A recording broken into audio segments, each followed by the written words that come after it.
Hello beautiful, welcome back to my channel. I'm Sky.Onjahnae if you're new here, and on this channel we talk about all things beauty and a little bit of lifestyle. Now I'm not even about to hold y'all in this intro, let's just get right into this color. So y'all already know, let's start off with all the products that I have. If you watch my highlight tutorial, you know that I'm using the same liner, which is the Matrix Light Master. You can buy this on Amazon. It is a professional product, so you can't buy it in stores, but it's definitely on Amazon, so go ahead, check that out. And also, and unlike my highlight tutorial, I'm using 40 volume because like you seen from the title, we're trying to do this quick. We're not trying to waste time and move and lift the hair slowly. We're trying to get it as light as we can, as quick as possible. So we just go ahead and use 40 volume. I got my gloves. I found my whisk, which is actually my mom's whisk, and then I have my bowl. Now this bowl is very large because we're trying to color as much hair as possible, and we're going to start with our developer because like I said in my last video, when you start with your developer then add your powder lightener, it just helps the mixture blend seamlessly. It's no clumps, and yeah, you're just gonna have a perfect lift and you won't have any splotchy looking color. So, and also let me add the reason why I love this lighter, and I'm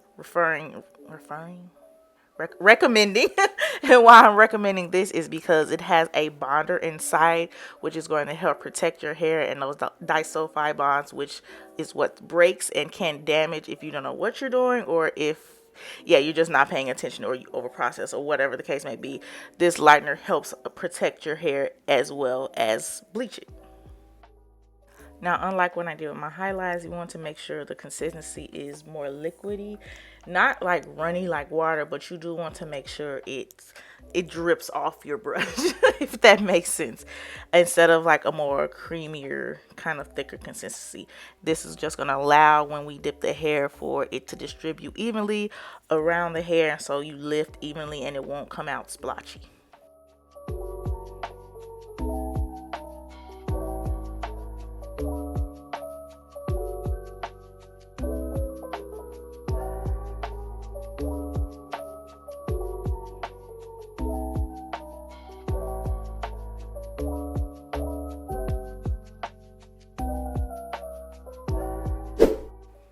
So this is the easy part. You're literally gonna dip your bundle. You're just gonna unravel your bundle. I keep mine double F, but if you're not, as confident that you're gonna saturate it evenly and all of that, go by all means spread the whole bundle out. But you do want to make sure you're dipping in sections so that you can distribute that lighter evenly. And yeah, you're just pretty much giving it a bleach bath. You're dipping it in there and you're gonna just run your fingers through it to make sure it's distributed evenly like you see me doing. And you're gonna just do that section by section until you finish through the whole well. And you just pretty much repeat this step for all bundles. So I'm only gonna show you this one bundle because like I said, you're repeating it. As far as your closure, when it comes that same thing, you're just gonna dip it and just make sure you're spreading out the closure so that you can get all through the root, so you don't have any splotchiness in there either.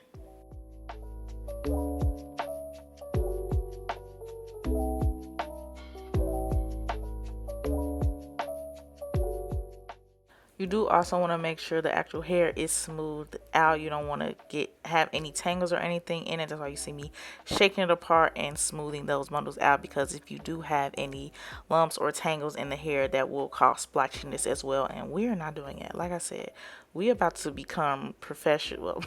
Let me not say that. You're going to be able to do professional quality work from watching my videos. So I'm trying to make sure I give y'all all the tea.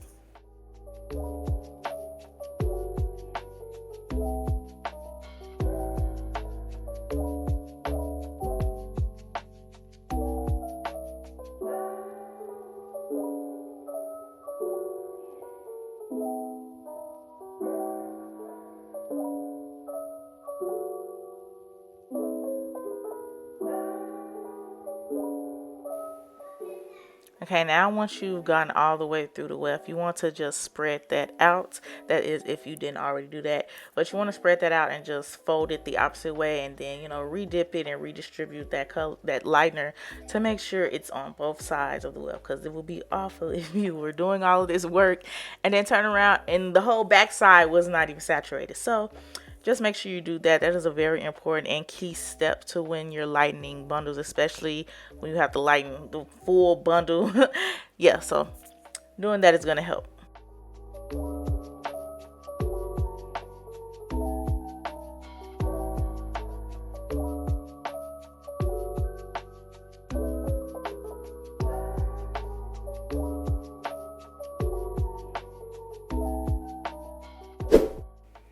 Now let's get to the combing part. That hair has processed and I've rinsed it already. So now let's get to this. I'm using that same bowl, this processing solution, my tubes of color, which is a demi-permanent color, which lasts longer than semi-permanent, not as long as permanent color.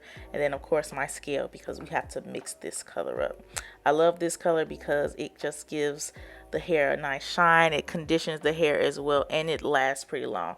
Because it's professional, you can buy this in stores, so you can use the Cajun Spice color from Adore as a substitute.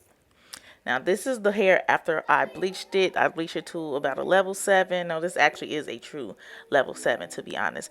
And if you don't know what I mean, I'll leave a I'll insert a picture of natural level hair colors, and that's what I mean by level 7. The higher you get up in numbers, that means the lighter your hair is. So level 7 is like a blonde color, as you see.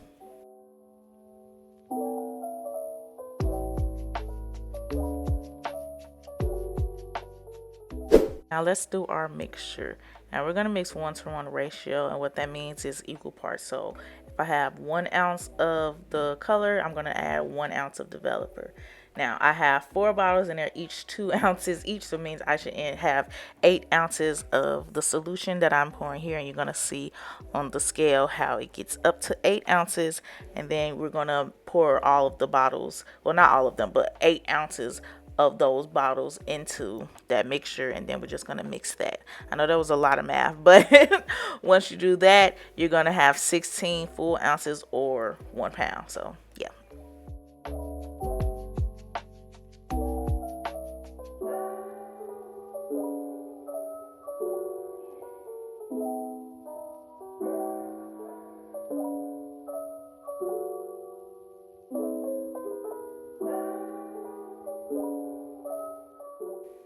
So just like we did with when we bleached the hair, we're gonna go right ahead and do the same thing with this. We're just gonna dip it, and this with this method, because this is way more liquidy and more of a gel substance, you don't have to do it in sections unless you just really want to and want to be make sure that you're precise. But just dipping it as is and just moving it, opening it up, and really saturating that full bundle is good enough. And you're just gonna do the same thing for all of your bundles. And yeah, that's pretty much it for the bundles. So I'm gonna speed through this, and then we're gonna get to our closure.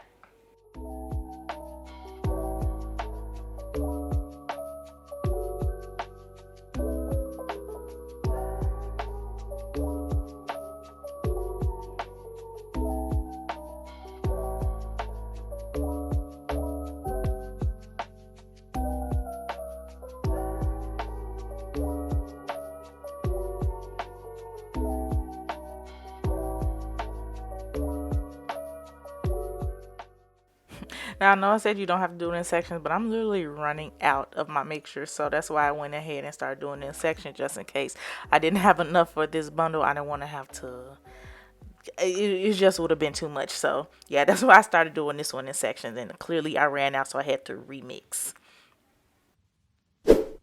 Now listen, this is the most important part of the whole video, to be honest. Spraying your closure with got to be spray. That's going to help you not stain your closure, because I see a lot of people when they color in their closure and everything, they get some on there, but this will help eliminate that, along with the technique that I'm going to show you. But really, this right here is what really prevents that color from seeping through the lace. And I do about 2 layers of this, and then you blow dry each layer. You're gonna want to make sure that it is a hard coating over it, that you'll literally be able to see it. So please do not skip this step. If you don't take anything else away from this video, do this when you're coloring a closure. I don't know what happened to that first section, but it was out of frame. So we're going to start here. You want to start about 1 inch away from the root and just work your way up, just because you don't want to apply too much color at the root and it drips down. But in the case that it does, that's why you put that got to be. Now the comb is going to help distribute it evenly throughout the hair, as well as help it get as close as possible to the roots without staining your lace. But that's why we added that got to be, because we're not staining anything at all. Now also, you want to make sure you're holding at an angle, so when your hair, because if your hair is laying flat, it's gonna allow for the color to seep down into the lace, and we don't want that. And also you want to make sure you're using a brush that has tapered ends. I am using a frame R brush. You can get these from Sally's or Amazon, because y'all know I love to tell y'all to get stuff from Amazon because I buy everything from Amazon. So this is the actual brush that I use to apply the color. And you don't want to apply too much. That's what's going to make it seep down into the lace or seep down the hair shaft. You just want to make sure you're applying enough that it's going to saturate. So you shouldn't have a glob of color on your brush, because that's obviously going to be too much and it's going to drip into the lace, and we don't want that.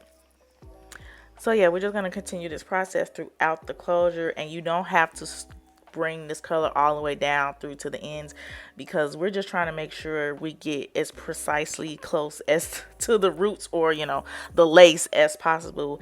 And once we get throughout the whole closure, we just gonna go ahead and go back and dip the rest of the ends into the mixture like we did with the bundles.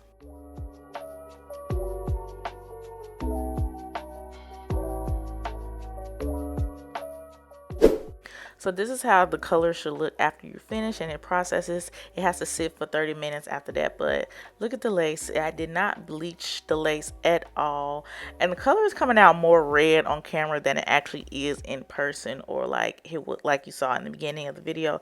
But yeah, you see this lace, not a stain. Okay, well, there's one stain at the bottom, but that's because by the end I was so tired, y'all. I had been working on this for so long. It took me about 5 hours, but that's because I had to record. But yeah, anyway, here is the end result, baby. She is looking good. I'm so glad I decided to do ginger and not the blonde I thought I wanted. Yeah, look at the lace. Not a splotch on the lace at all. So thank you all for watching. I will see you all in my next video, and give your girl a thumbs up if you like this, and subscribe. Duh.